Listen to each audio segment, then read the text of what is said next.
மணியோசையும் மக்கள் அச்சமும். ஒரு கிராமத்தின் எல்லையில் ஒரு காடு இருந்தது. கிராமத்திலிருந்த ஒரு கோவிலில் உள்ள கதவில் ஒரு வெள்ளிமணி கட்டப்பட்டிருந்தது. ஒரு நாள் ஒரு திருடன் மணியை திருடிக்கொண்டு காட்டிற்குள் ஓடிவிட்டான். ஆனால் துரதிர்ஷ்டவசமாக அன்றே அவனை ஒரு புலி கொன்று தின்றுவிட்டது. கோவிலுக்குச் சொந்தமான வெள்ளிமணி காணாமல் போனதில் கிராம மக்கள் மிகவும் வருத்தமடைந்தனர்.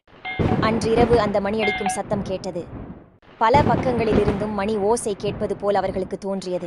இதை கேட்டு அம்மக்கள் பயந்துவிட்டனர். திரும்பப் பெறுவதற்கு கிராம மக்கள் எந்த முயற்சியும் எடுத்துக்கொள்ளவில்லை என்று கோவிலில் இருந்த தெய்வம் கோபித்துக் கொள்வதாக அந்த மக்கள் எண்ணி பயந்து மறுநாள் கிராம மக்கள் சிலர் மணியை தேடி காற்றுக்குள் சென்றனர். ஆனால் மணி எங்கிருக்கிறது என்பதை அவர்களால் கண்டுபிடிக்க முடியவில்லை. ஊருக்கு திரும்பினர்.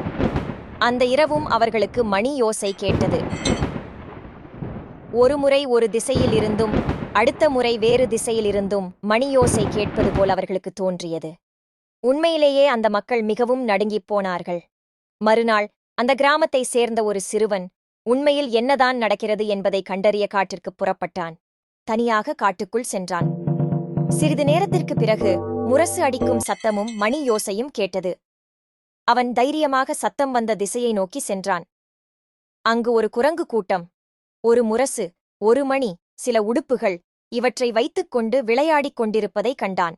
குரங்குதான் மணியை அடித்து ஓசையை எழுப்பியிருக்கிறது. மரத்திற்கு மரம் தாவுவதால் மணி யோசை வெவ்வேறு திசைகளில் இருந்து கேட்கிறது என்பதையும் சிறுவன் உணர்ந்து கொண்டான். அவன் அங்கேயே பொறுமையாக காத்துக் கொண்டிருந்தான்.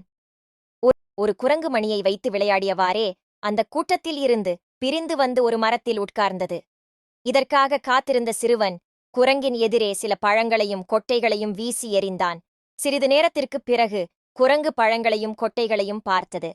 அவற்றை எடுப்பதற்காக மரத்திலிருந்து இறங்கியது.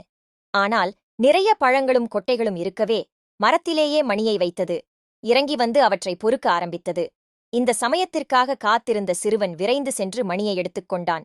கிராமத்திற்கு ஓடிவந்தான்.